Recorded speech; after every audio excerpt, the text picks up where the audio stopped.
En esta primera pregunta nos hablan del manejo tubular de las distintas sustancias en la nefrona. La nefrona es la unidad estructural del riñón que, como sabéis, empieza con un ovillo capilar que provoca un ultrafiltrado a la cápsula de Bowman. El ultrafiltrado pasa al túbulo contorneado proximal, de ahí al asa de Henle, túbulo contorneado distal y finalmente túbulo colector.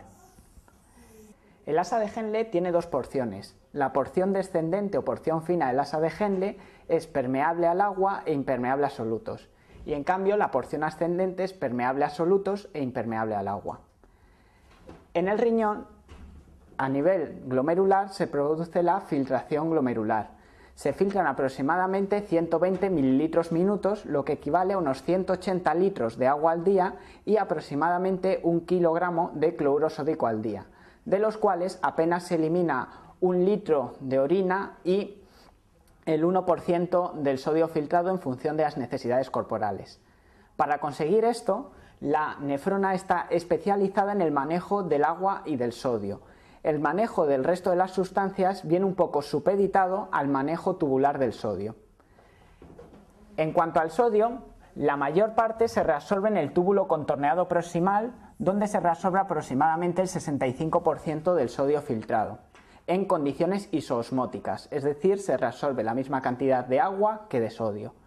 En el asa de Henle se produce reabsorción de aproximadamente el 30% del sodio filtrado y el 25% del agua filtrada, con lo cual se genera una orina hipoosmolar, más diluida que el plasma.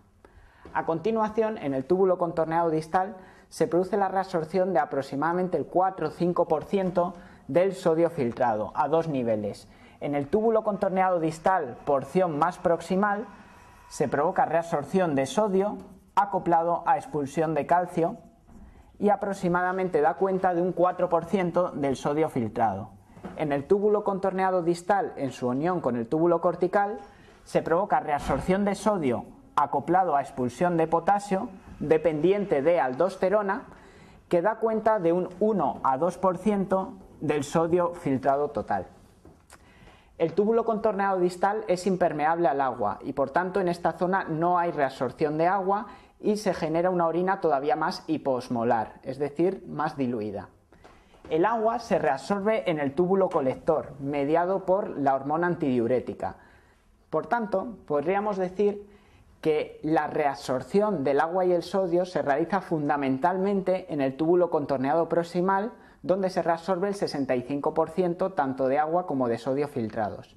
Sin embargo, la regulación final del agua en orina tiene lugar en el túbulo colector mediado por hormona antidiurética, y la regulación final del sodio en orina tiene lugar en el túbulo colector cortical mediado por la aldosterona, con lo que podemos decir también que la regulación del sodio en orina depende del túbulo contorneado distal y la regulación del agua en orina depende del túbulo colector. El resto de iones se reabsorben fundamentalmente en el túbulo contorneado proximal, con la excepción de magnesio y yodo, cuya reabsorción es fundamentalmente en el asa de Henle. Aproximadamente el 90% del potasio se reabsorbe en el túbulo contorneado proximal. También hay una importante reabsorción de potasio ligada a sodio en la porción ascendente del asa de Henle. Y finalmente tenemos expulsión de potasio ligada a la reabsorción de sodio en el túbulo contorneado distal. La expulsión de potasio ligada a sodio no es para regular el potasio, sino que depende de la regulación corporal del sodio. Cuando el organismo necesita regular el potasio, lo que actúa es la angiotensina sobre el túbulo contorneado proximal, aumentando la reabsorción de potasio. El bicarbonato también se reabsorbe en el túbulo contorneado proximal. Sin embargo, la concentración final de bicarbonato plasmático depende de la acción del túbulo contorneado distal, donde existe un intercambiador de potasios y protones, de tal forma que ante la expulsión de potasio se provoca un intercambio con expulsión de más protones y por tanto descenso del pH urinario y aumento del bicarbonato sérico. Es decir, el túbulo contorneado distal genera nuevos bicarbonatos que pasan a la sangre. Así, La reabsorción del bicarbonato filtrado ocurre en el túbulo contorneado proximal, mientras que la regulación del bicarbonato sérico ocurre en el túbulo contorneado distal.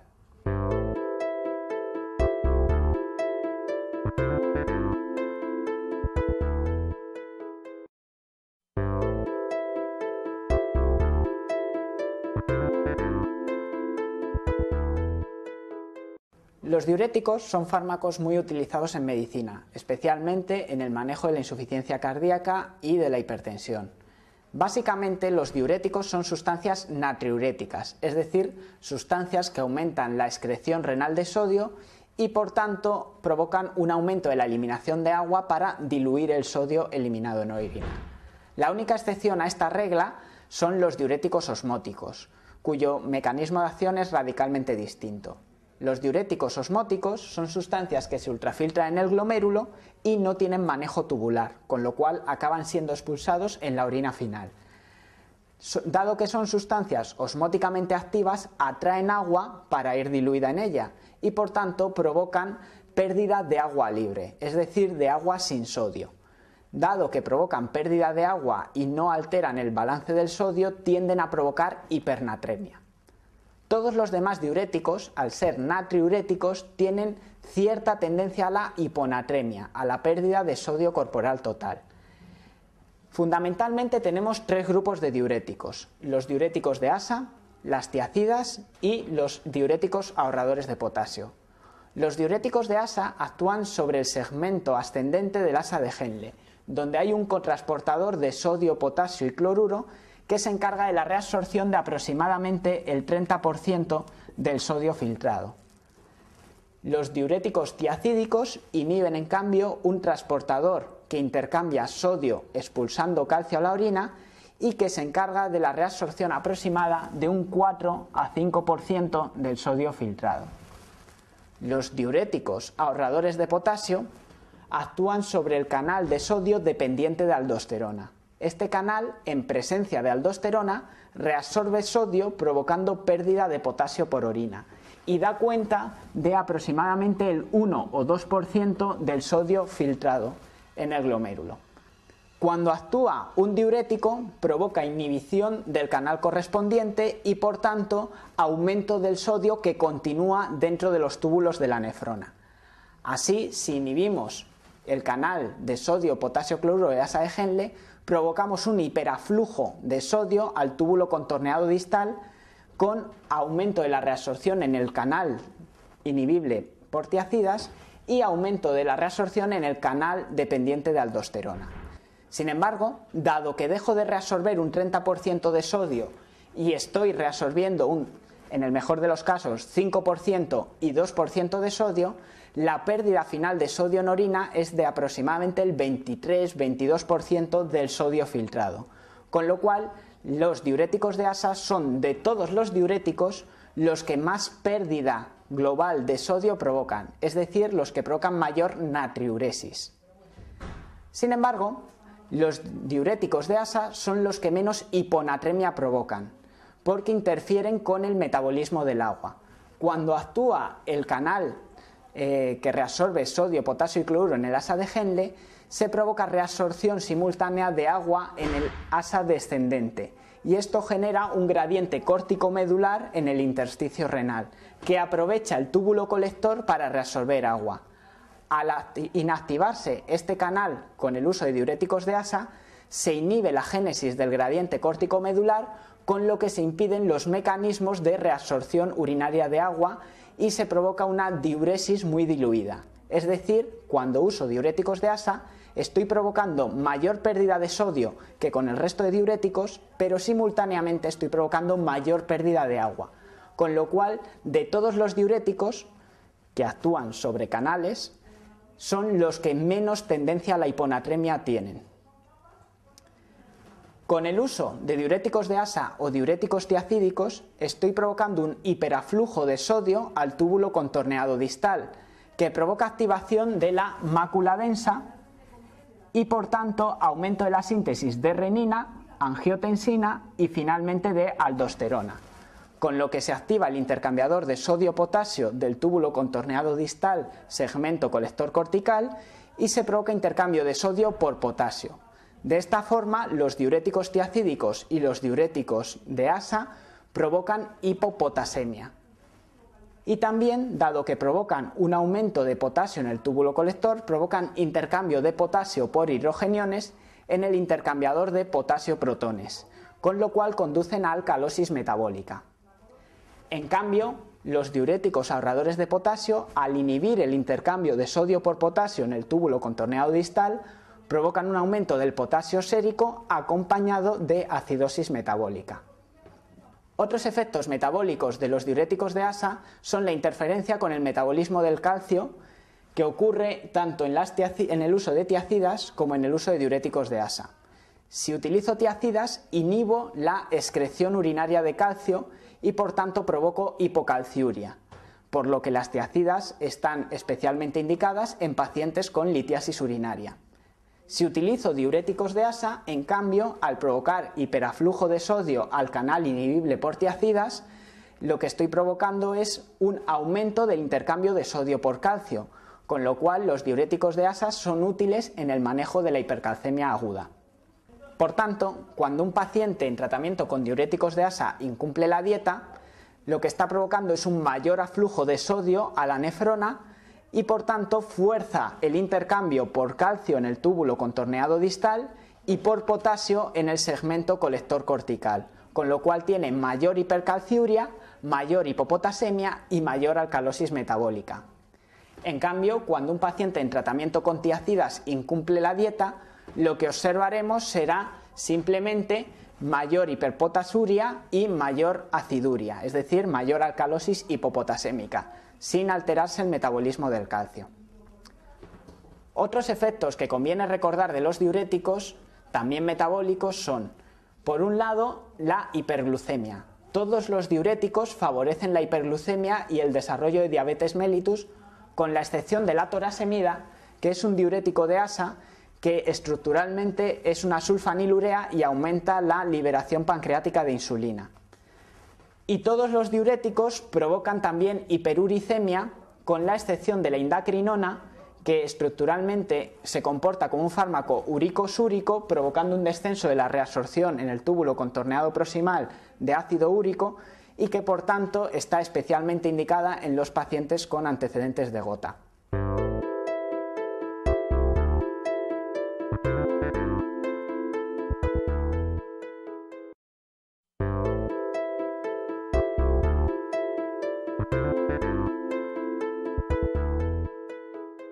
Con respecto a la función renal, de todos es conocido que cuando el riñón no funciona se acumula la creatinina en sangre y por tanto es universalmente utilizada la creatinina como el marcador de función renal.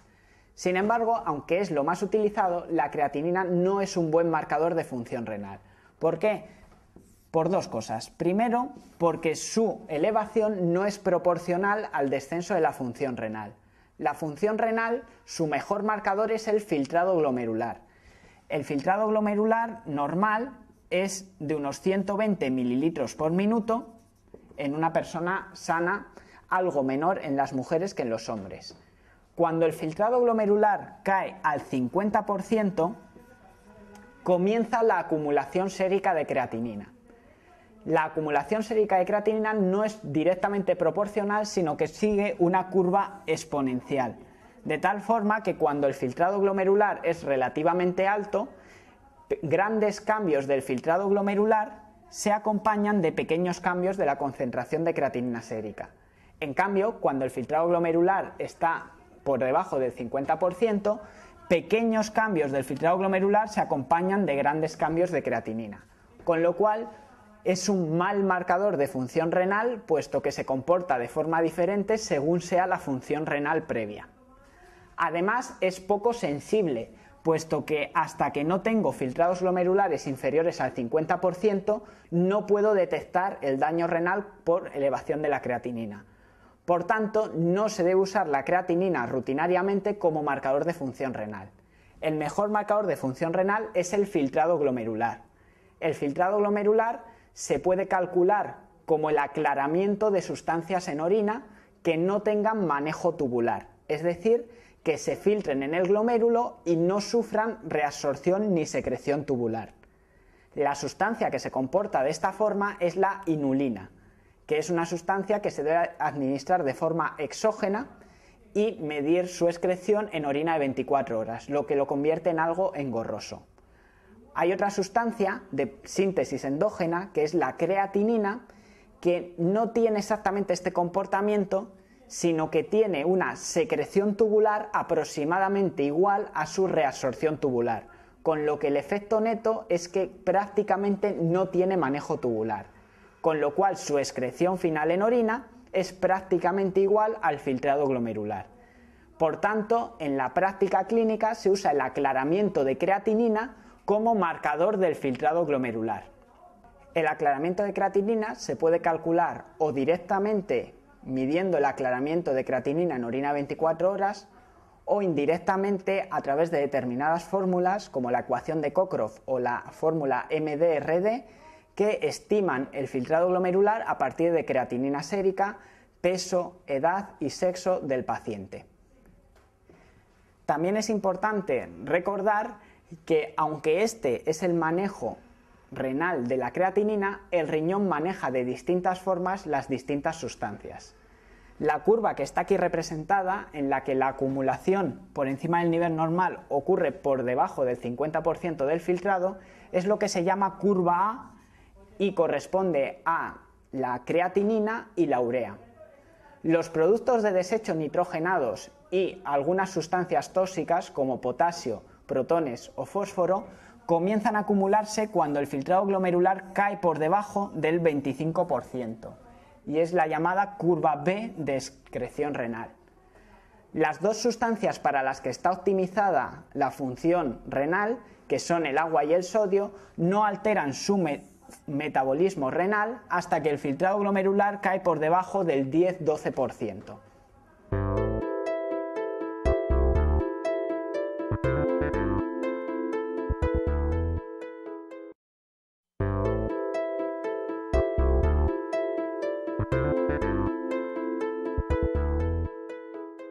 La hiponatremia es un clásico del MIR. Prácticamente todos los años cae una pregunta sobre hiponatremia que puede aparecer en el bloque de nefrología o en el bloque de endocrinología.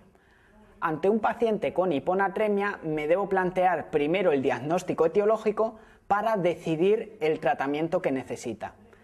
Para el diagnóstico etiológico de la hiponatremia, lo primero es fijarme en la osmolaridad plasmática. Hay falsas hiponatremias en las que tengo osmolaridad plasmática normal o también osmolaridad plasmática aumentada. Cuando la osmolaridad plasmática es normal, esto revela que existe una sustancia que eleva el volumen de plasma sin modificar el volumen de suero. Por ejemplo, exceso de proteínas o exceso de lípidos en sangre. Cuando tengo una hiponatremia con hiperosmolaridad, esto revela que existe una sustancia osmóticamente activa que aumenta el volumen de suero y por tanto diluye el sodio plasmático. Esto ocurre, por ejemplo, en el tratamiento con manitol, un diurético osmótico, o en situaciones de hiperglucemia. Las verdaderas hiponatremias, en las que hay un déficit real de sodio, aunque sea relativo, ocurren con osmolaridad disminuida. Cuando el paciente tiene una hiponatremia con osmolaridad disminuida, me tengo que plantear cómo está el volumen extracelular. Puedo encontrarme tres situaciones. Situación de hiperhidratación con aumento del volumen extracelular, que revela una retención de agua y sodio, pero fundamentalmente de agua que diluye el sodio plasmático. Puedo tener disminución del volumen extracelular, es decir, deshidratación, que revela una pérdida de agua y sodio, pero fundamentalmente de sodio. O puedo tener una situación de normalidad del volumen extracelular. Cuando tengo el volumen extracelular aumentado, revela retención de agua y sodio que puede tener dos vías. La retención de agua y sodio puede ser de origen renal o de origen extrarrenal. Si la retención es de origen extrarrenal, puesto que existe hiponatremia, el riñón para compensar la hiponatremia retendrá sodio y el sodio urinario estará disminuido. Esta situación ocurre en la insuficiencia cardíaca, en la cirrosis y en el síndrome nefrótico, en las que aparece edema que arrastra sodio al espacio extracelular y el riñón comienza a retener sodio a nivel renal. En cambio, en la insuficiencia renal crónica o el fallo renal agudo, el riñón es incapaz de retener el suficiente sodio como para compensar la retención de agua y, por tanto, se caracteriza por sodio urinario elevado. El dato clave para decidir que un paciente tiene una hiponatremia con aumento del volumen extracelular es la presencia de edemas en la exploración física. También puedo tener hiponatremias con volumen extracelular disminuido por deshidratación, por exceso de pérdida de agua y sodio, pero mayor de sodio que de agua. El dato clínico que me revela una deshidratación será la presencia de hipotensión o inestabilidad hemodinámica y los signos clásicos de deshidratación, como la sequedad de mucosas, el signo del pliegue, etc. Cuando el paciente tiene deshidratación, puede deberse también a pérdidas renales o pérdidas extrarrenales de agua y sodio. Si las pérdidas son renales, puesto que hay mayor pérdida de sodio que de agua, el sodio urinario estará elevado. Esto ocurre, por ejemplo, con el consumo de diuréticos o en la insuficiencia suprarrenal o en enfermedades tubulares que se denominan síndromes pierde-sal. Cuando las pérdidas de agua y sodio son extrarrenales, el riñón, para compensar la hiponatremia, retiene sodio y, por tanto, el sodio urinario está disminuido. Estas pérdidas extrarrenales de sodio son las más frecuentes y se deben fundamentalmente a origen gastrointestinal, como ocurre en los vómitos, en la diarrea, en las pérdidas por fístulas enterocutáneas, etc. Pero también pueden verse pérdidas extrarrenales de sodio en los grandes quemados, en las situaciones que cursan con tercer espacio, etc. La hiponatremia con volumen extracelular conservado es muy típica del MIR, puede deberse a varias situaciones, pero la más frecuente en el MIR es el SIADH. El SIADH es una situación de exceso de síntesis de hormona antidiurética que provoca, por tanto, retención de agua que diluye el sodio intravascular. No cursa con expansión de volumen, puesto que no hay una retención de sodio que permita la aparición de edema. Para diagnosticar SIADH es preciso reunir tres criterios: hiponatremia hiposmolar con volumen extracelular normal. Segundo criterio, osmolaridad urinaria y sodio urinarios inadecuadamente elevados. Y tercer criterio, exclusión de insuficiencia renal, hipotiroidismo o insuficiencia suprarrenal. El tratamiento de la hiponatremia va a depender de la causa. Obviamente vamos a tratar las verdaderas hiponatremias, las que son hiposmolares. Si tengo una falsa hiponatremia por problemas del metabolismo de proteínas, lípidos, glucosa, pues el manejo será el que corresponda. Si la hiponatremia cursa con exceso de volumen, tendré que hacer una depleción de volumen, basándome en la restricción hídrica y el uso de diuréticos. Como diurético tendré que usar un diurético que pierda más agua que sodio. Dicho diurético son los diuréticos de ASA, fundamentalmente la furosemida. Si tengo una situación de depleción de volumen extracelular, deberé reponer volemia, y esto lo puedo hacer por vía intravenosa u oral a base de sueros salinos, fundamentalmente isotónicos. Cuando tengo una hiponatremia con volumen extracelular normal, me plantearé el tratamiento de distinta forma, si es crónica o si es aguda. Ante un SIADH crónico, me plantearé la restricción hídrica y añadiré tratamiento diurético, puesto que se trata de una retención de agua. Ante un SIADH agudo, con clínica neurológica, no puedo plantear la restricción hídrica, sino que tengo que reponer el sodio de una forma más o menos rápida, con lo cual necesitaré rehidratación intravenosa con suero salino isotónico o hipertónico. El suero salino es isotónico en la mayoría de ocasiones, pero se debe usar hipertónico cuando el paciente tenga hiponatremia grave, que se define como clínica neurológica, o sodio plasmático menor de 125. Ante una hiponatremia grave, se debe calcular el déficit corporal de sodio e intentar corregir la mitad del déficit en las primeras 24 horas. Con lo cual, ante una hiponatremia es muy importante, primero, el diagnóstico etiológico para poder decidir si precisa restricción de líquidos o tratamiento con reposición de líquidos, y segundo, el cálculo del déficit de sodio para evitar una corrección excesivamente rápida del sodio corporal. Cuando la reposición de sodio es demasiado rápida, mayor de 10 a 12 miliequivalentes en las primeras 24 horas, puede aparecer un síndrome neurológico grave y potencialmente irreversible, que es la mielinolisis central pontina.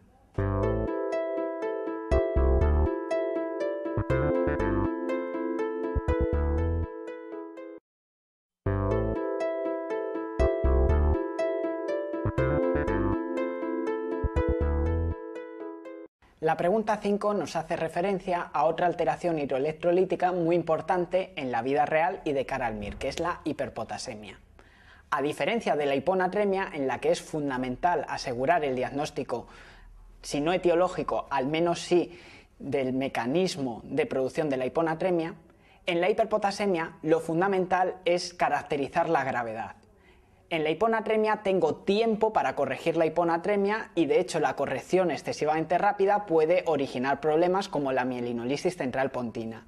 En la hiperpotasemia puedo no tener este tiempo, puesto que el principal efecto de la hiperpotasemia es el efecto proarrítmico, favorece la aparición de arritmias ventriculares potencialmente malignas.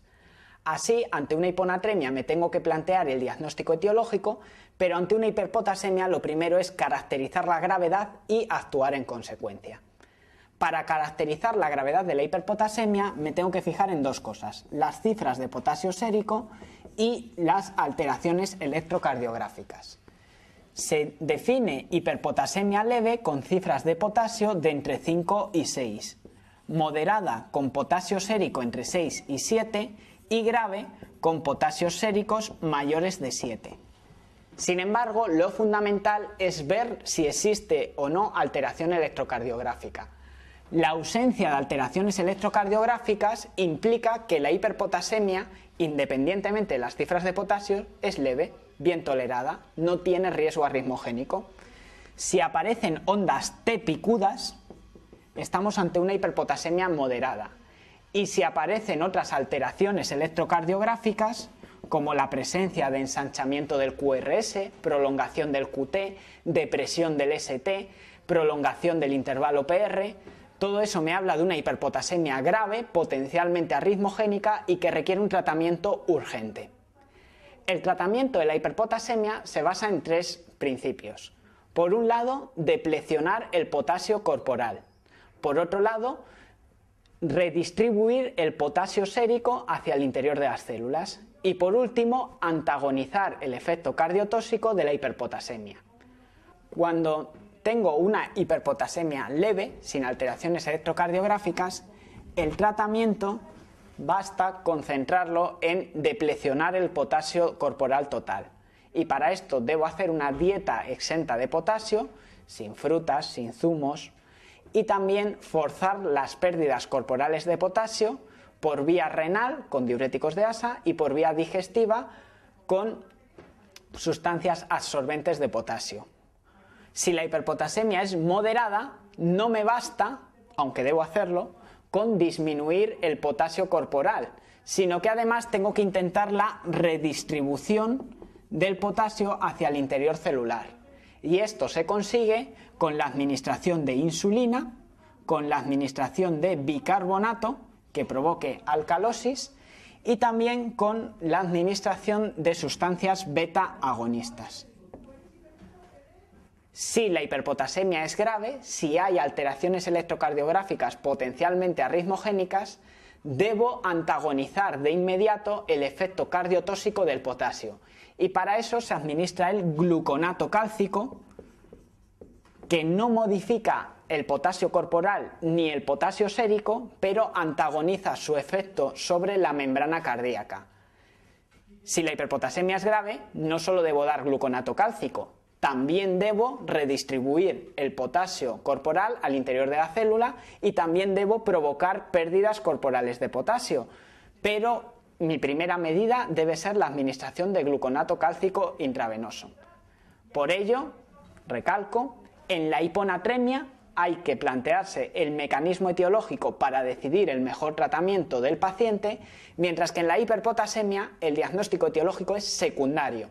Lo fundamental es clasificar la gravedad y actuar lo antes posible, sobre todo si ya hay alteraciones electrocardiográficas.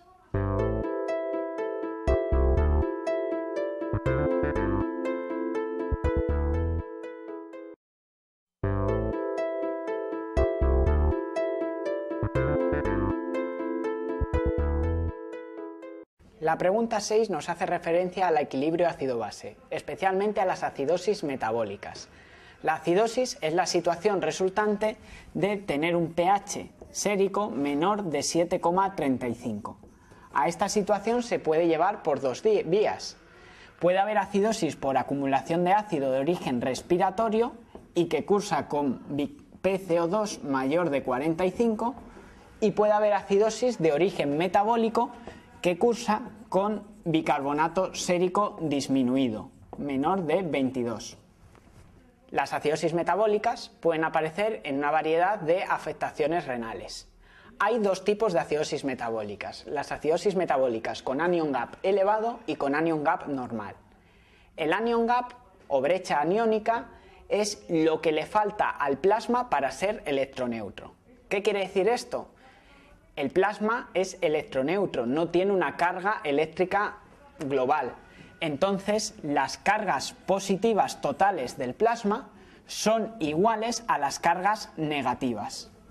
Las cargas positivas del plasma son fundamentalmente el sodio sérico. Las cargas negativas son el bicarbonato, el ion cloruro y un conjunto de ácidos orgánicos no medibles a lo que llamamos brecha aniónica o anion gap. Cuando yo tengo una situación de acidosis metabólica y por tanto con descenso del bicarbonato sérico, tengo un descenso de las cargas eléctricas negativas que debe ser compensado o con un aumento del cloruro sérico o con un aumento de los ácidos orgánicos en suero. Por tanto, hay dos tipos de acidosis metabólicas. En una de ellas, llamada acidosis metabólica con anion gap elevado, o también llamada acidosis metabólica normoclorémica, el cloro se mantiene en similar cuantía que en condiciones normales y sin embargo tengo un exceso de ácidos orgánicos. En el otro tipo de acidosis metabólica, llamada con anion gap normal o hiperclorémica, el anion gap está normal y en cambio tengo un aumento del cloro sérico. Puesto que hemos definido el anion gap como la brecha aniónica, como la diferencia entre las cargas positivas y negativas, su cálculo va a ser muy sencillo. El anion gap va a ser la diferencia entre las cargas positivas, es decir, el sodio, y las cargas negativas, es decir, el cloruro y el bicarbonato. El anion gap normal es aproximadamente 12, entre 8 y 16. Un anion gap mayor de 12 revela acidosis con anion gap elevado, revela acidosis por exceso de ácidos orgánicos, mientras que una acidosis con anion gap normal, en torno a 12, nos revela una acidosis hiperclorémica, por aumento de ácidos inorgánicos.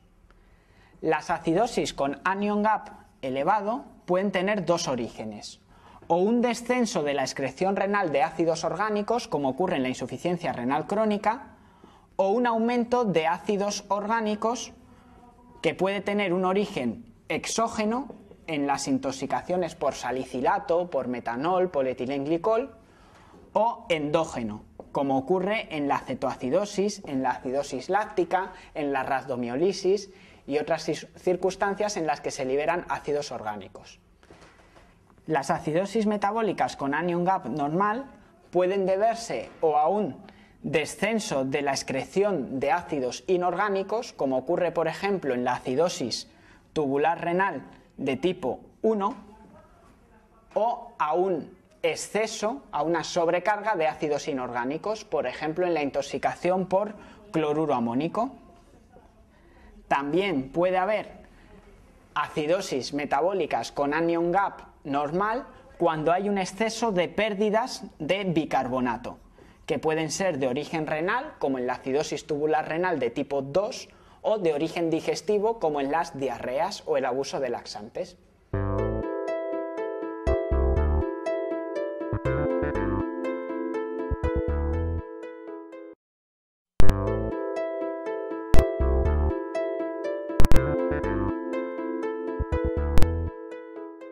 El síndrome nefrótico es una de las formas de enfermar que tiene el riñón.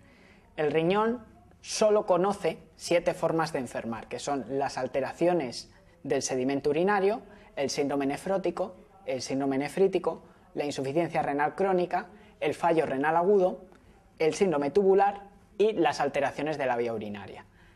El síndrome nefrótico es una de estas formas de enfermar que se debe fundamentalmente a la disrupción de la membrana de filtración glomerular, que permite el paso de proteínas a la orina. En condiciones normales tan solo se filtran pequeñas cantidades de proteínas de bajo peso molecular que se reabsorben en el túbulo renal. En condiciones de alteración de la membrana de filtración glomerular, proteínas de alto peso molecular, fundamentalmente albúmina, pasan al filtrado glomerular y, al no ser absorbidas en el túbulo renal, se pierden por orina. La proteinuria de rango nefrótico es aquella proteinuria que, mantenida en el tiempo, acaba provocando un síndrome nefrótico, un síndrome por pérdidas de proteínas. Se sabe que la proteinuria en rango nefrótico es de aproximadamente 3,5 gramos por cada 1,73 metros cuadrados de superficie corporal por día. Se acepta que 3 gramos al día de proteinuria es una proteinuria de rango nefrótico. También se puede decir que la proteinuria en rango nefrótico es el síndrome nefrótico bioquímico. La proteinuria en rango nefrótico, a expensas de albúmina, es un criterio diagnóstico imprescindible para el diagnóstico de síndrome nefrótico. Se habla de síndrome nefrótico bioquímico con proteinurias en rango nefrótico y de síndrome nefrótico clínico cuando aparece hipoalbuminemia y edema. La proteinuria, la pérdida crónica de proteínas por orina, conduce a un descenso de las proteínas séricas, que a su vez es causante de clínica. El descenso de la albúmina sérica provoca hipoalbuminemia, que conduce a edema. El descenso de las proteínas inmunológicas, como el complemento y los anticuerpos, provoca una inmunodeficiencia humoral que favorece las infecciones, fundamentalmente por gérmenes encapsulados. El descenso de las proteínas de la cascada de la coagulación y de la anticoagulación tiene un efecto neto procoagulante, con lo cual favorece la enfermedad tromboembólica venosa.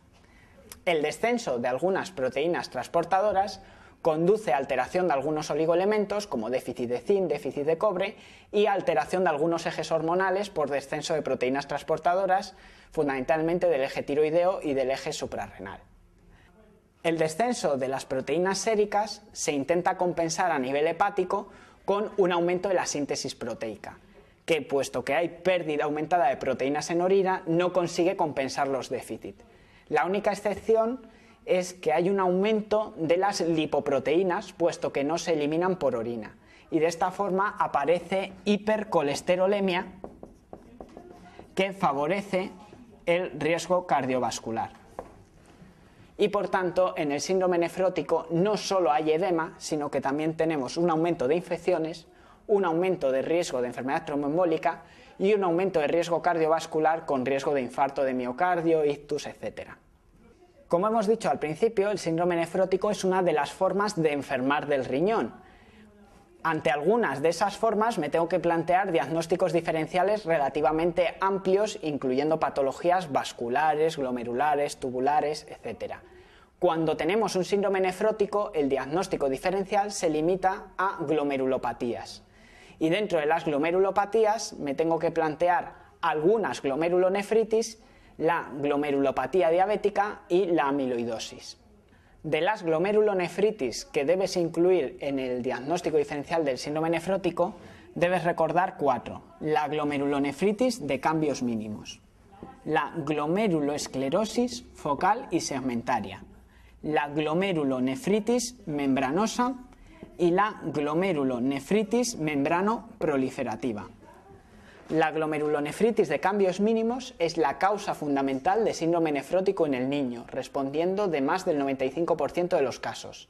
Tanto la nefropatía diabética como la amiloidosis renal a lo que acaban conduciendo es a glomerulosclerosis focal y segmentaria.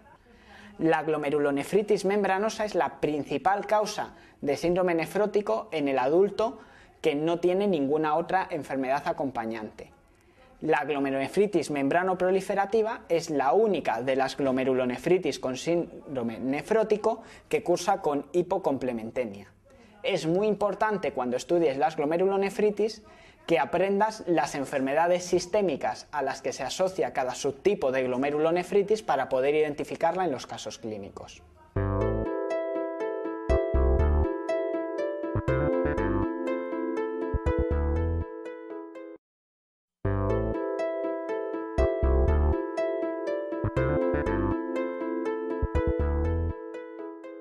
En esta pregunta nos presentan a un paciente con una glomerulonefritis. La respuesta natural ante una glomerulonefritis en una pregunta del MIR es aterrorizarse y huir, pero es una respuesta errónea. En el MIR, las preguntas sobre glomerulonefritis son asequibles, tienen un temario relativamente acotado y la mayoría se basan en el diagnóstico diferencial etiológico de un síndrome.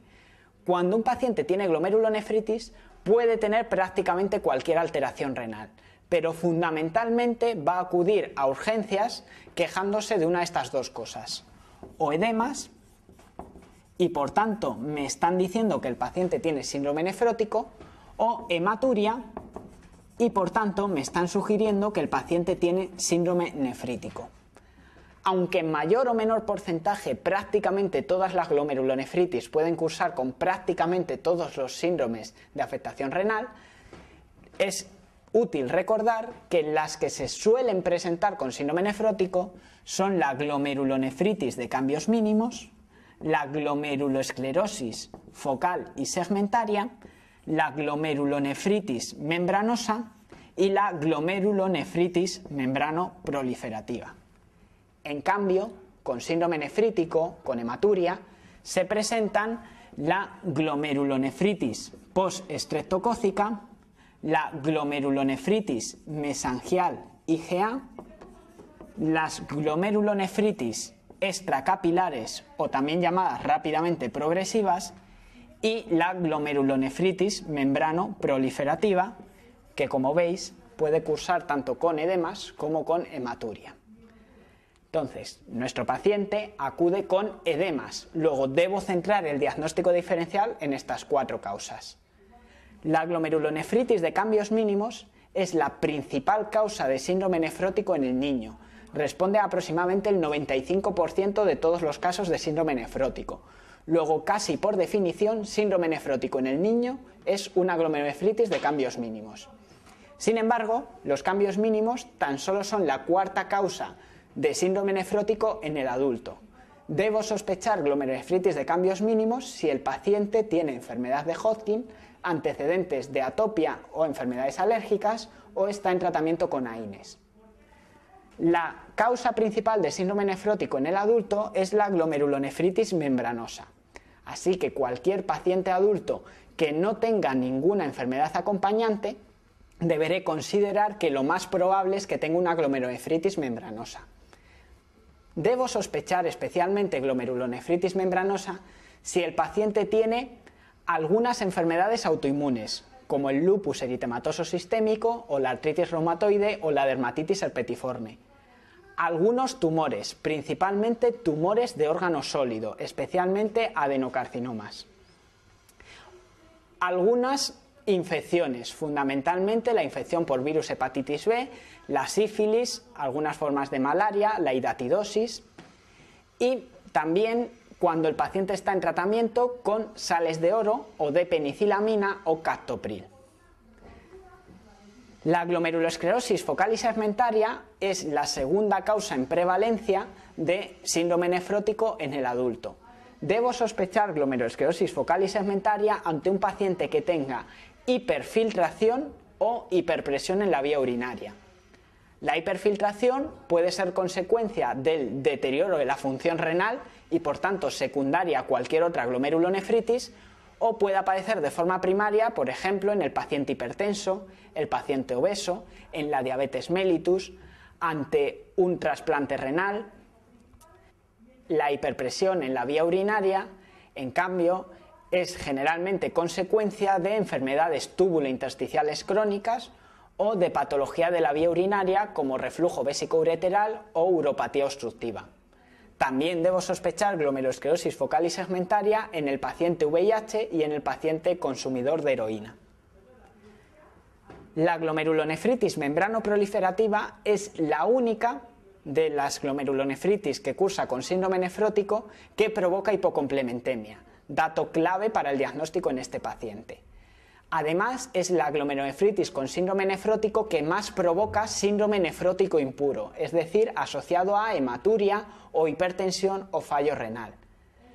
Además, debo sospechar glomerulonefritis membranoproliferativa ante algunas enfermedades autoinmunes como el lupus eritematoso o la artritis reumatoide o la crioglobulinemia, que típicamente se asocia a la infección por virus de hepatitis C, como tiene nuestro paciente. Debo sospechar también glomerulonefritis membranoproliferativa ante pacientes con neoplasias hematológicas, sobre todo linfomas no Hodgkin, pero también en leucemias y linfomas. También debo sospechar glomerulonefritis membranoproliferativa ante algunas infecciones específicas, como la infección por virus hepatitis C, la esquistosomiasis, los abscesos viscerales y la endocarditis o la nefritis asociada a SHUNT, a derivaciones ventrículo-peritoneales o ventrículo-atriales. Las glomerulonefritis membranoproliferativas tienen dos formas histopatológicas de interés. La glomerulonefritis membranoproliferativa de tipo 1 se debe a depósitos subendoteliales con proliferación mesangial denominada típicamente en asas de alambre o raíl de tren. Tiene depósitos subendoteliales de IgG, IgM y C3 y descenso del complemento sérico. La glomerulonefritis membranoproliferativa de tipo 2, en cambio, tiene depósitos intramembranosos y por tanto un engrosamiento de la membrana basal.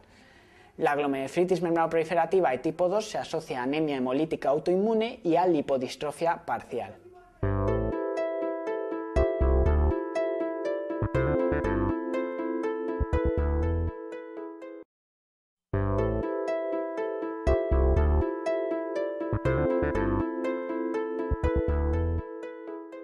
La pregunta 9 también nos habla sobre glomerulonefritis, pero en cambio nos pregunta cosas muy raras para lo que es el MIR. No es una pregunta típica de MIR. Las preguntas del MIR se centran en el diagnóstico diferencial y esta es una pregunta muy teórica sobre aspectos concretos de las glomerulonefritis con hematuria. Entonces, las glomerulonefritis en el MIR se presentan clínicamente o con edemas, revelándonos un síndrome nefrótico, o con hematuria, revelándonos un síndrome nefrítico. Nefrítico implica proliferación en el glomérulo, así que las glomerulonefritis que llevan en su apellido proliferativo son las glomerulonefritis con síndrome nefrítico. Cursan con síndrome nefrítico la glomerulonefritis postestreptocócica o proliferativa endocapilar, la glomerulonefritis mesangial IgA o proliferativa mesangial, la glomerulonefritis rápidamente progresiva o proliferativa extracapilar y la glomerulonefritis membranoproliferativa, que también se llama mesangiocapilar. La glomerulonefritis mesangiocapilar o membranoproliferativa puede cursar tanto con síndrome nefrítico como con síndrome nefrótico y es una de las más preguntadas en el MIR. Hay dos subtipos de interés. El tipo 1, debido a depósitos subendoteliales de inmunocomplejos y activación del complemento, que cursa con depósitos de IgG, IgM y C3 y activación del complemento por la vía clásica con descenso de C4 y C3 séricos. Y también tenemos la glomerulonefritis membranoproliferativa de tipo 2, que cursa con depósitos intramembranosos y en la que se activa la vía alternativa del complemento y por tanto cursa con descenso del complemento, pero tan solo de C3, respetando C4. Las glomerulonefritis membranoproliferativas pueden provocar síndrome nefrítico por aparición del factor C3 nefritogénico, que es un subtipo de complemento. El factor C3 nefritogénico aparece en un 30-40% de las membranoproliferativas de tipo 1 y en un 40-70% de las membranoproliferativas de tipo 2, con lo cual el síndrome nefrítico florido, con hipertensión, edemas, deterioro de función renal, aparece con más frecuencia en la glomerulonefritis membranoproliferativa de tipo 2.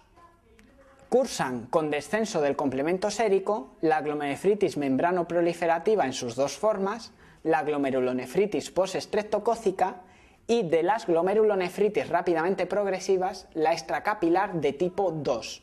Los tipos 1 y 3 no tienen descenso del complemento sérico, con lo cual habitualmente en el MIR se dice que las glomerulonefritis extracapilares no cursan con complemento descendido porque la mayoría de ellas no lo tienen descendido. Pero recuerda que específicamente la de tipo 2 sí que cursa con descenso del complemento sérico.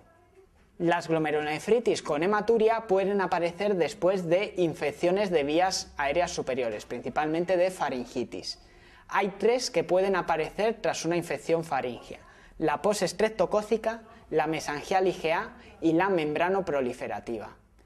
Para su diagnóstico diferencial debes tener en cuenta básicamente 2 cosas: el tiempo de evolución desde la aparición de la faringitis hasta la aparición de la hematuria y el complemento sérico.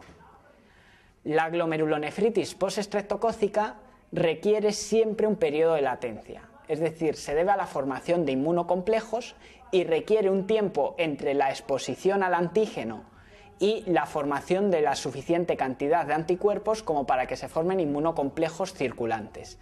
Por tanto, debo sospechar glomerulonefritis postestreptocócica siempre que tenga más de 3 días y sobre todo 5 o 7 días de evolución desde la aparición de la faringitis. Cursa con complemento disminuido.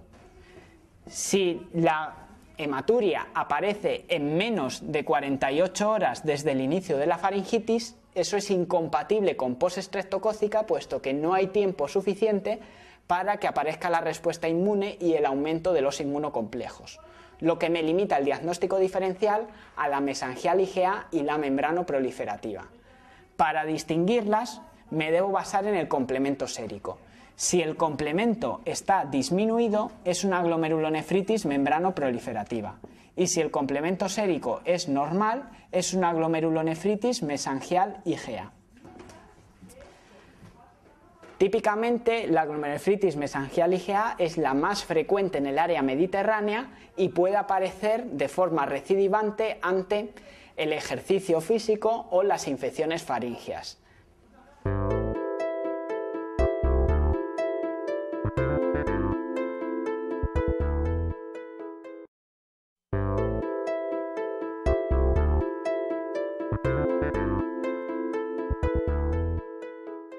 La pregunta 10 hace referencia a una enfermedad bastante preguntada en el MIR y que, aunque no es una glomerulonefritis, debes tenerla en cuenta tanto para el estudio como para el diagnóstico diferencial de la glomerulonefritis.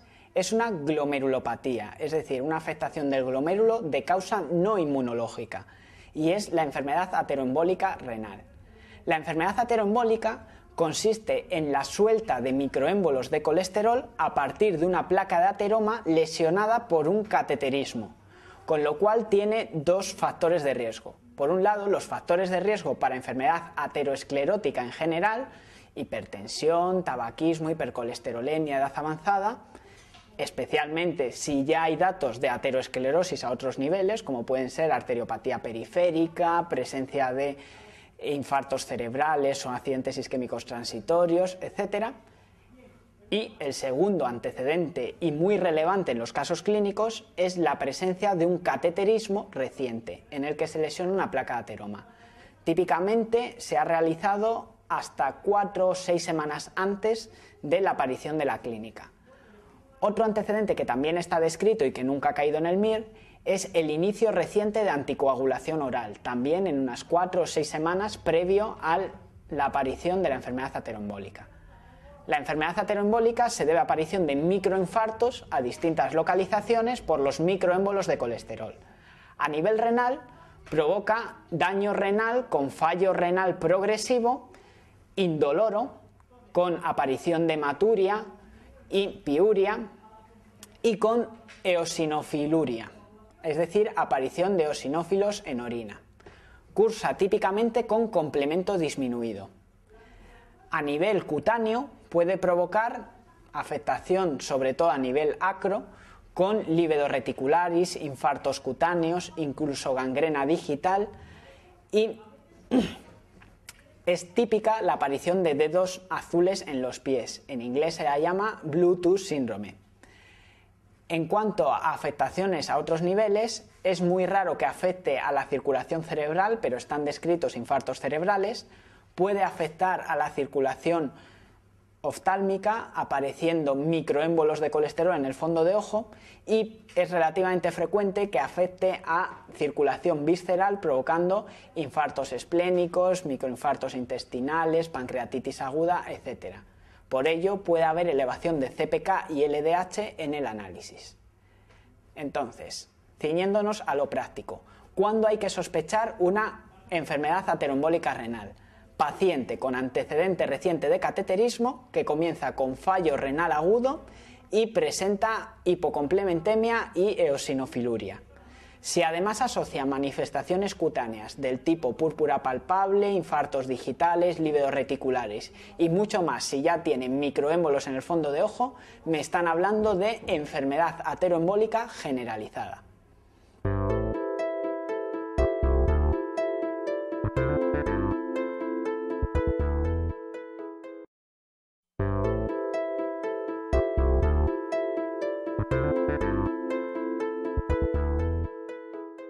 Esta es una pregunta sobre glomerulopatías secundarias.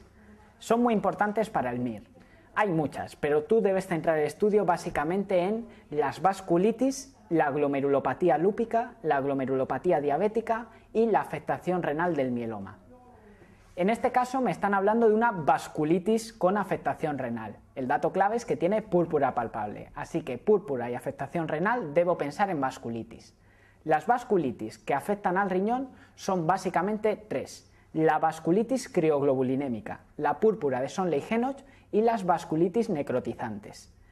No voy a poder diagnosticar las vasculitis por la afectación del riñón. La afectación del riñón siempre va a ser de tipo inflamatoria y por tanto va a cursar con hematuria y fallo renal, es decir, con síndrome nefrítico. Voy a diagnosticar las vasculitis con afectación renal por los datos inmunológicos y la afectación extrarrenal. Entonces, la vasculitis crioglobulinémica cursa con crioglobulinas acompañantes, tiene descenso del complemento y es la única de las vasculitis con afectación renal que provoca descenso del complemento sérico. Típicamente se asocia a la infección crónica por el virus C. La púrpura de Sonley-Henoch es una vasculitis con afectación fundamentalmente abdominal y renal. Cursa con púrpura, artralgias, dolor abdominal y síndrome nefrítico. La afectación renal del Sonley-Henoch es equivalente a la glomerulonefritis mesangial IgA, que de hecho se considera que es una forma órgano confinada de la púrpura de Sonley-Henoch. Por tanto, el dato diagnóstico tanto en la púrpura de Sonley-Henoch como en la glomerulonefritis mesangial IgA va a ser la presencia de depósitos granulares de IgA en el mesangio, y un dato muy sugerente va a ser la presencia de aumento de la IgA circulante. Ojo, esto solo aparece en el 50%, luego si un paciente tiene una IgA circulante normal no excluye el diagnóstico de púrpura de Sonley-Henoch ni de glomerulonefritis mesangial IgA. Por último, las glomerulonefritis necrotizantes. Las glomerulonefritis necrotizantes tampoco las puedo diferenciar por su afectación renal. Van a cursar con hematuria, fallo renal e hipertensión. Las diferenciaré por su afectación extrarrenal y por el perfil inmunológico. Básicamente hay 4 glomerulonefritis necrotizantes: la panarteritis nodosa, la poliangeitis microscópica, la enfermedad de Wegener y el síndrome de Churg-Strauss. La poliangeitis microscópica, enfermedad de Wegener y síndrome de Churg-Strauss se denominan habitualmente vasculitis ANCA positivas, puesto que cursan típicamente con positividad de los anticuerpos contra el citoplasma del neutrófilo. La panclásica, por el contrario, no suele presentar ANCAs positivos, En ocasiones, 25 o 30%, puede tener elevaciones inespecíficas de los ANCA a títulos bajos. En cuanto a la afectación renal de las vasculitis necrotizantes, es importante recordar que la panclásica no afecta al glomérulo con glomerulonefritis, no provoca daño inmunológico del glomérulo, puesto que afecta a arterias y arteriolas de mediano calibre, no a las arteriolas y capilares renales. Entonces, el daño renal de la panclásica se debe a isquemia glomerular por la presencia de microaneurismas en la circulación renal. En cambio, la panmicroscópica, Wegener y Churg-Strauss sí que tienen un verdadero daño inmunológico renal provocado por una glomerulonefritis extracapilar de tipo 3. A nivel pulmonar también va a haber diferencias en la afectación de las distintas vasculitis. La panclásica no afecta al pulmón. La panmicroscópica provoca una capilaritis pulmonar diseminada y por tanto es causa de hemorragia pulmonar difusa. La enfermedad de Wegener provoca aparición de infiltrados bilaterales que se cavitan. Y el Churg-Strauss, en cambio, provoca la aparición de infiltrados bilaterales que no se cavitan y que son típicamente migratorios. Cambian de posición en el transcurso de pocos días. Además, el Wegener y el Churg-Strauss cursan con afectación de vías aéreas superiores. En el Wegener aparecen granulomas de las vías aéreas superiores y por tanto puede ser causa de necrosis del tabique, de sinusitis necrotizante y puede provocar rinorrea purulenta. En el Churg-Strauss hay una asociación típica con la aparición de asma y atopia y por tanto puede aparecer poliposis nasal, con lo cual puede presentar una rinorrea acuosa. Con lo cual nuestro paciente que tiene artralgias, tiene púrpura palpable, tiene daño renal, me sugiere que tiene una vasculitis. Dado que presenta rinorrea purulenta, lo más probable es que tenga una enfermedad de Wegener y por tanto el marcador inmunológico esperable será la presencia de anticuerpos anticitoplasma de neutrófilo. Es importante, de cara al MIR, recordar que la enfermedad de Wegener se asocia de forma específica a CANCA, anticuerpos anticitoplasma de neutrófilo de distribución citoplásmica, contra la proteinasa 3. Mientras que la poliangeitis microscópica y el síndrome de Churg-Strauss se asocian típicamente a PANCAS, anticuerpos de distribución perinuclear contra mieloperoxidasa.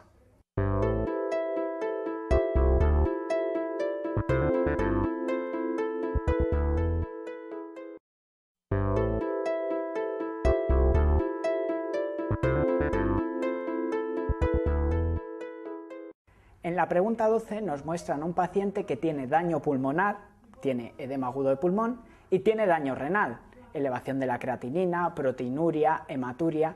Luego podemos orientarlo como un síndrome de Guth-Pasteur, un síndrome renopulmonar. El síndrome de Guth-Pasteur es la enfermedad que combina daño pulmonar y daño renal, principalmente con hemorragia pulmonar y hematuria. Hay síndrome de Guth-Pasteur de causa no inmunológica, por ejemplo, en las neumonías por legionela o en la trombosis de la vena renal con tromboembolismo pulmonar asociado. Pero fundamentalmente el síndrome de Guth-Pasteur se debe a etiologías inmunológicas, a enfermedades autoinmunes sistémicas con daño renal y daño pulmonar simultáneos. La enfermedad de Guth-Pasteur es el síndrome de Guth-Pasteur debido a autoanticuerpos contra la membrana basal glomerular, contra el colágeno de tipo 4. Entonces, la enfermedad de Guth-Pasteur es una de las causas de síndrome de Guth-Pasteur de etiología inmunológica, pero hay otras: el lupus eritematoso sistémico, la crioglobulinemia mixta y las vasculitis necrotizantes multisistémicas. Afinando más en el caso clínico, tenemos a un anciano con clínica multisistémica, cuadro constitucional, insuficiencia cardíaca, fallo renal progresivo con hematuria y proteinuria. Luego debo manejarme en el diagnóstico diferencial de las enfermedades autoinmunes sistémicas, puesto que cursan con un segundo pico de incidencia en la senectud.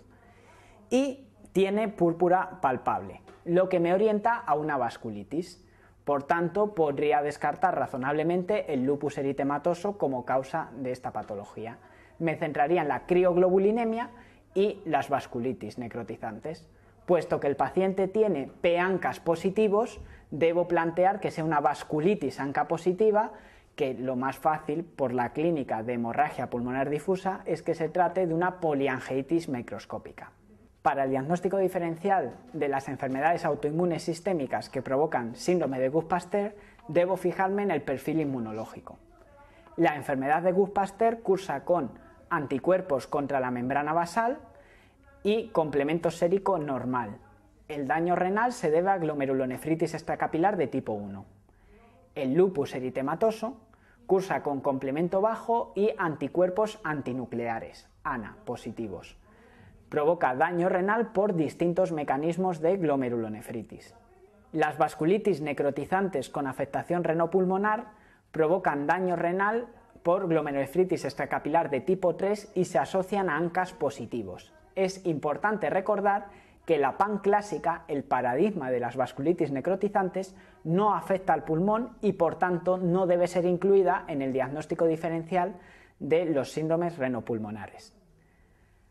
Por último, la crioglobulinemia cursa con crioglobulinas positivas y descenso del complemento sérico. Habitualmente daña al riñón con glomerulonefritis membranoproliferativa, pero en el caso de que haya fallo renal rápidamente progresivo, el mecanismo será una glomerulonefritis extracapilar de tipo 2.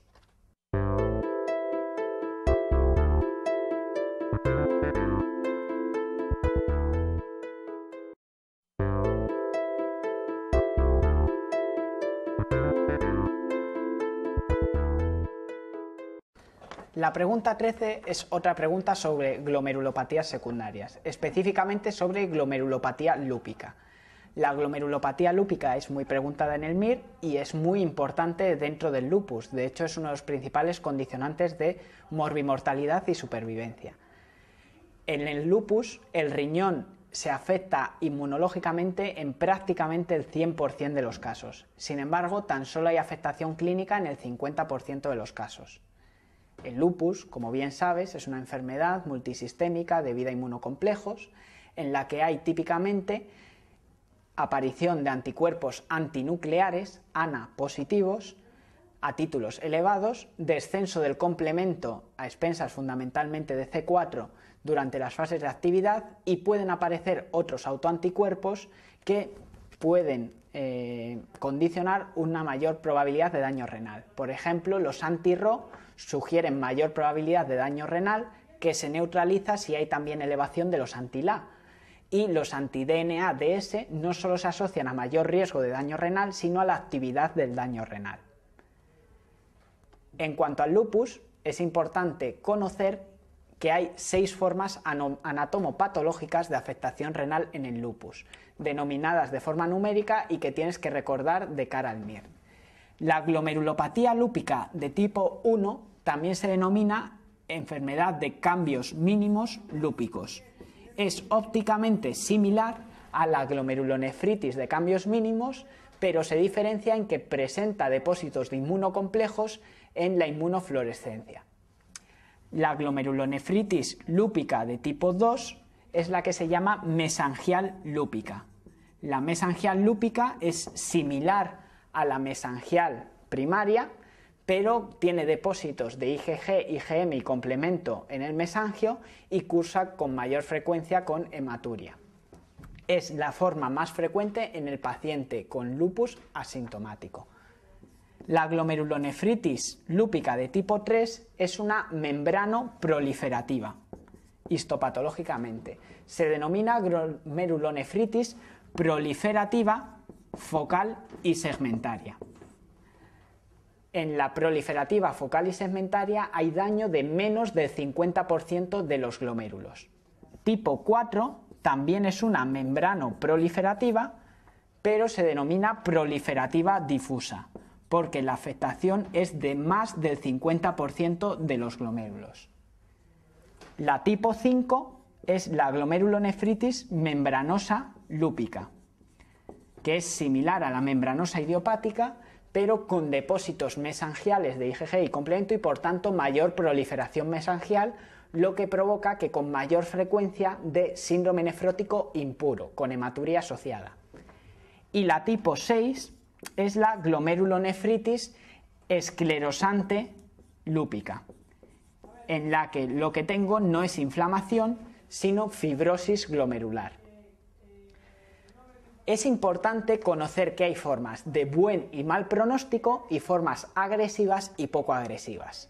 Son formas de buen pronóstico las que tienen poco riesgo de evolución a la insuficiencia renal crónica, que son la tipo 1, la tipo 2 y la tipo 5. Y son formas de mal pronóstico y por tanto con alto riesgo de evolución a insuficiencia renal crónica, la tipo 3, la tipo 4 y la tipo 6. El concepto de agresividad es distinto, hace referencia al grado de inflamación glomerular. Son glomerulonefritis agresivas la tipo 3, la tipo 4 y la tipo 5. Y al tener intensa inflamación glomerular son candidatas a tratamiento inmunosupresor agresivo. En cambio, la tipo 1 y la tipo 2, que son de buen pronóstico, son además poco agresivas, con poco grado de inflamación y generalmente no requieren tratamiento antiinflamatorio específico y tan solo el tratamiento de las formas extrarrenales del lupus. La tipo 6, que es de mal pronóstico, también es poco agresiva porque tiene poco grado de inflamación. En la tipo 6 es más importante el tratamiento de sostenimiento de la insuficiencia renal crónica que el tratamiento específico del lupus. Cuando se realiza biopsia renal en el lupus, se tienen dos objetivos. Por una parte, caracterizar la afectación inmunológica del lupus en el subtipo histológico y por otra parte, caracterizar el grado de inflamación y fibrosis que presenta el paciente. Puedo definir la inflamación y fibrosis a nivel glomerular, intersticial, vascular y tubular. En el glomérulo es inflamatorio la presencia de necrosis glomerular y es fibrótico y por tanto irreversible la presencia de esclerosis glomerular. Las semilunas epiteliales son inflamatorias, las semilunas fibróticas son fibróticas y por tanto irreversibles. En el túbulo, la necrosis tubular se considera inflamatoria y por tanto reversible y la esclerosis tubular se considera fibrótica e irreversible. A nivel vascular, la presencia de necrosis fibrinoide de los vasos se considera reversible y la presencia de esclerosis vascular, indistinguible de la esclerosis intersticial inespecífica, se considera irreversible. A nivel intersticial, la inflamación es reversible y la fibrosis intersticial es irreversible.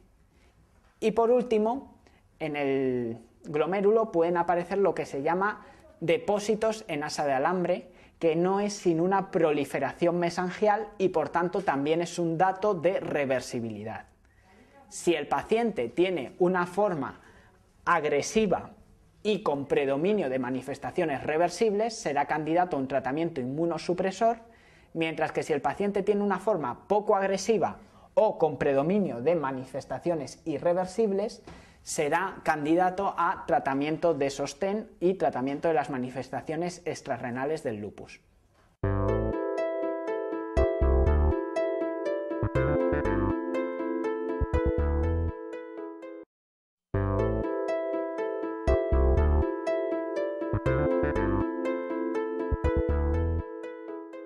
La diabetes mellitus es una enfermedad endocrinológica que supone un importante factor de riesgo cardiovascular. Provoca alteraciones macrovasculares y microvasculares. Las alteraciones macrovasculares conducen a aterosclerosis acelerada y por tanto son un factor de riesgo cardiovascular para infarto de miocardio, infarto cerebral, arteriopatía periférica. Las afectaciones microvasculares conducen a nefropatía diabética, retinopatía diabética y neuropatía diabética. Hay dos tipos de diabetes, la diabetes tipo 1, de aparición en el individuo joven, mediada por destrucción inmunológica del páncreas y déficit de secreción de insulina, y la diabetes tipo 2, típica de individuos adultos con resistencia periférica a la insulina. La tipo 2 es más frecuente, pero la tipo 1 se asocia con mayor frecuencia a la aparición de nefropatía. En la tipo 1, la aparición de nefropatía se asocia íntimamente con la aparición de retinopatía. En la tipo 2, en cambio, la asociación de nefropatía y retinopatía es menor, pueden aparecer de forma disociada e independiente en el tiempo. En la diabetes tipo 1 está muy bien estudiada la secuencia de aparición del daño renal, en 5 estadios evolutivos bien caracterizados y que permiten monitorizar la evolución. El primer estadio consiste en la hiperfiltración. Hay un aumento del filtrado glomerular sin deterioro de la función renal ni deterioro de la membrana de permeabilidad glomerular. Por tanto, no hay microalbuminuria y el filtrado glomerular está elevado. En el estadio 2 aparece microalbuminuria intermitente, no es constante en las determinaciones. En el estadio 3, en cambio, hay microalbuminuria persistente. Hay autores que no reconocen la existencia de la microalbuminuria intermitente, puesto que la microalbuminuria puede ser fisiológica en algunas circunstancias, como el ortostatismo o tras el ejercicio físico. Con lo cual, algunos autores tan solo hablan de 4 estadios evolutivos y este 2 no existiría. El estadio 4 es la nefropatía establecida. Ya hay deterioro de la filtración glomerular y por tanto aparece elevación de la creatinina o proteinuria franca. El estadio 5 es la nefropatía en situación de insuficiencia renal crónica terminal. La evolución natural de la enfermedad sin tratamiento es que aproximadamente en 5 años se pasa del estadio 1 al 2-3, en 15 años se pasa al estadio 4 y en 30 años se pasa al estadio 5. Para evitar la progresión de la enfermedad disponemos de 2 medidas: el control glucémico estricto y el control de la tensión. El control glucémico se ha revelado útil en los estadios de nefropatía precoz con microalbuminuria. Sin embargo, no está demostrado que sea eficaz en los estadios de nefropatía establecida, 4 y 5. En cambio, el control estricto de la tensión es útil en todos los estadios evolutivos de la nefropatía diabética. Para el control de la tensión es prioritario el uso de IECA o ARA2, puesto que intervienen fisiopatológicamente sobre los mecanismos de hiperfiltración mediados por el eje renina-angiotensina-aldosterona.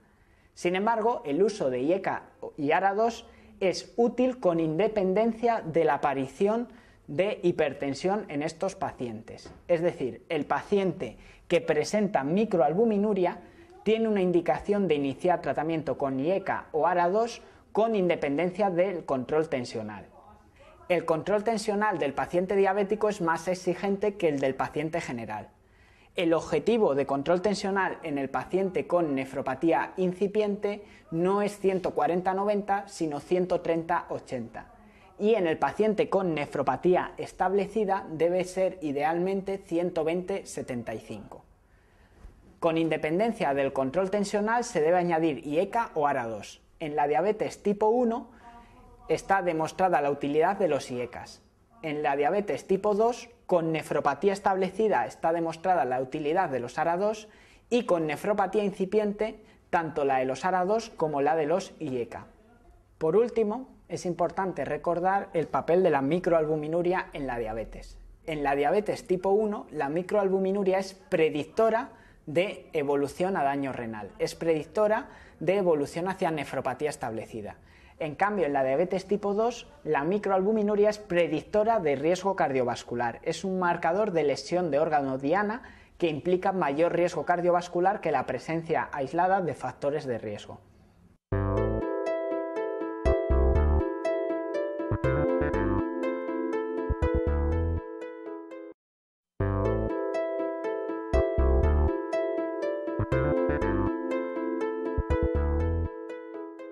El mieloma múltiple es una enfermedad hematológica con proliferación clonal de células plasmáticas que provoca hiperproducción de inmunoglobulinas. Con independencia de sus criterios diagnósticos, que debes conocer de la asignatura de hematología, debes sospechar un mieloma ante un paciente que reúna varios de los siguientes datos: dolor óseo, anemia normocítica normocrómica, fallo renal, hipercalcemia y elevación de la VSG. El mieloma puede afectar al riñón con distintas manifestaciones. Una de las más importantes es la que llamamos riñón de mieloma. El riñón de mieloma es un fallo renal agudo debido a precipitación intratubular de cadenas ligeras, es decir, de proteína de Bence-Jones. Las proteínas de Bence-Jones se filtran, superan la capacidad de reabsorción del túbulo y precipitan dentro del túbulo, conduciendo a un fallo renal por obstrucción intratubular. También tenemos la aparición de síndrome de Fanconi. El exceso de filtración de cadenas ligeras provoca una disfunción del túbulo contorneado proximal con limitación de la absorción de otras sustancias y por tanto aparición de hiperfosfaturia, hiperaminoaciduria, hiperglucosuria, hiperpotasuria, etc., en lo que constituye un síndrome de Fanconi secundario. El mieloma múltiple, pese a que tiene proteinurias muy elevadas, de 3, 4, 6, 8, 10 gramos de proteínas al día, no provoca por sí mismo síndrome nefrótico, puesto que la proteinuria no es a expensas de albúmina, sino a expensas de cadenas ligeras. Es una proteinuria de bajo peso molecular. Sin embargo, en el mieloma múltiple puede acabar apareciendo síndrome nefrótico por amiloidosis renal, por depósito intersticial de cadenas ligeras que provoca un síndrome nefrótico secundario. Otra manifestación del mieloma es la enfermedad por depósito de cadenas ligeras, que consiste en el depósito de cadenas ligeras de forma nodular, no en el intersticio, sino en el glomérulo. Los depósitos nodulares en el glomérulo pueden aparecer en la enfermedad de cadenas ligeras o en la glomerulopatía diabética, donde se denominan nódulos de Kimmel-Stay-Wilson. El fallo renal está facilitado en el mieloma por un aumento de riesgo de infecciones, por la hipercalcemia, por un aumento de la susceptibilidad al contraste iodado y por una mayor facilidad para deshidratación. Con lo cual es muy importante la profilaxis del fallo renal en el caso de ir a usar contraste iodado en un paciente con mieloma. Entonces, volviendo a la pregunta, la falsa es la 3, puesto que en el mieloma múltiple no puede aparecer síndrome nefrótico por mucha proteinuria que haya sin que haya amiloidosis renal asociada.